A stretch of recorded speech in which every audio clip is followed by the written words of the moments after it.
भर्तृहरि राज करते थे। बहुत बड़े धर्मात्मा राजा, भेष बदल कर प्रजा में घूमा करते थे रात रात में कि मेरे डर से शायद जनता कुछ ना बोले, लेकिन मैं भिखारी बनकर, गरीब बनकर गांव में घूमूंगा, मुझे नहीं पहचानेंगे।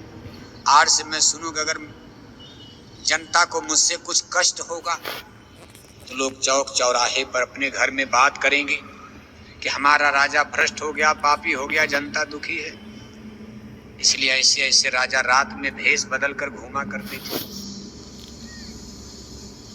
ऐसे धर्मात्मा राजा, राज का ठीक ठाक चल रहा, जनता में जय जयकार है, मेरा राजा भर्तृहरि जय हो जय हो। संजोग देखो विधि का विधान, एक बार गुरु गोरख वहां पधारे, राजा भर्तृहरि के महल में स्वागत सत्कार, अपनी रानियों महारानियों के साथ राजा भर्तृहरि गुरु गोरख के स्वागत में हफ्तों तक महल में सत्संग चलता रहा। घटना घटती है गुरु गोरख का सत्संग, और एक उसमें और बड़ी कठिन कहानी है। राजा भर्तृहरि पर इतना असर पड़ा कि राजा भर्तृहरि को वैराग्य जाग जाता कि ये संसार झूठा है। वैराग कई तरह से जागता।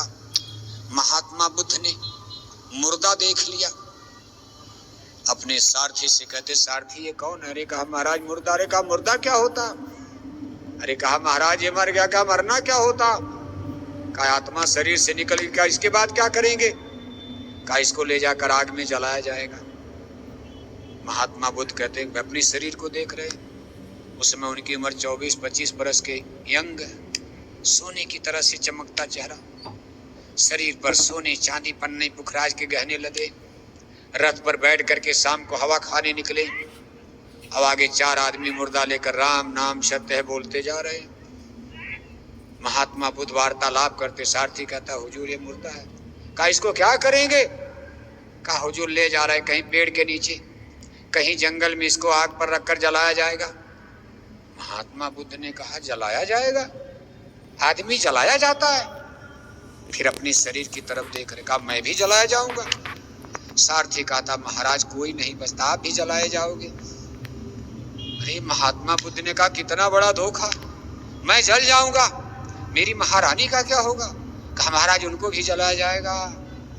फिर मेरी राजधानी का क्या होगा, मेरा किला महल? कहा महाराज जो आपका पुत्र पैदा हुआ है 1 साल का, वही आगे सयाना होकर आपके बाद वो राजा बन जाएगा, फिर वो भी जाएगा, उसके बाद कोई राजा बन जाएगा। अरे महात्मा बुद्ध ने कहा तो वापस करो, ये तो धोखा है संसार। मैं तो सोचता था ये जवानी चलती रहेगी, इसी तरह जमाना मुझको सलामी दागता रहेगा। जब मैं रथ से निकलूंगा सारी जनता मुझको सलूट दागेगी, हाथ जोड़कर खड़ी रहेगी, और मेरा ये सुंदर शरीर इसी तरह से मैं भोगता रहूंगा, अपनी महारानी के सौंदर्य पर मैं फिदा होता रहूंगा, लेकिन मैं भी मुर्दा हो जाऊंगा।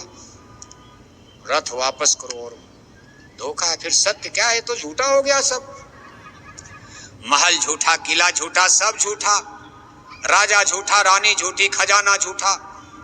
फिर सत्य क्या है? मैं सत्य की खोज करूंगा। और देखो उसी दिन आधी रात को निर्णय ले लिया, मैं महल छोड़ दूंगा। महल में तो दुनिया का झंझट है, अगर सत्य को खोजना है तो झंझट से, माया से बाहर निकलना पड़ेगा। महात्मा बुद्ध निकलकर बिहार की तरफ जाते, मगध देश। कई महात्माओं से मिलते मिलते गया पहुंचते हैं। महात्माओं ने उनको समझाया था, धर्म गुरुओं ने, कि दोनों आंखों के बीच में चलो, सत्य की तलाश में, बाहर मत खोजो। अब कोई ये नहीं जानता था कि ये राजा हैं, कपिल वस्तु के महाराज राजकुमार हैं। शुद्धोधन का भाई नहीं, अगर ये बता देते तब तो हम पहरा मुलट्टी लगा दी गई थी। राजा परेशान है कि राजकुमार कहाँ चले गए, इसलिए वो साधु बन करके गए, किसी को बताते नहीं कि मैं कपिल वस्तु का मैं राजा हूँ। वो तो जगह नेपाल में चली गई है सब लोगों ने, लेकिन चेहरा महरा सकल सूरत तो राजा की थी। तेजवान पुरुष, क्षत्रिय वंश में जन्म, तीर तलवार चलाने वाले। आज देखो साधु बनकर जंगल में फड़क रहे।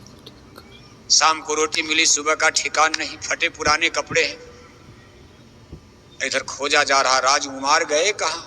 सब पश्चिम खोज रहे, राजकुमार पूरब चले गए। विधि का विधान है, नहीं मिले। और गया में जाकर के दोनों आंखों के बीच में मन बुद्धि चित्त का जो साधना आप करते हो, महात्मा बुद्ध जी ने मन बुद्धि चित्त का कंसंट्रेशन स्थूल माया से तो निकल गए थे।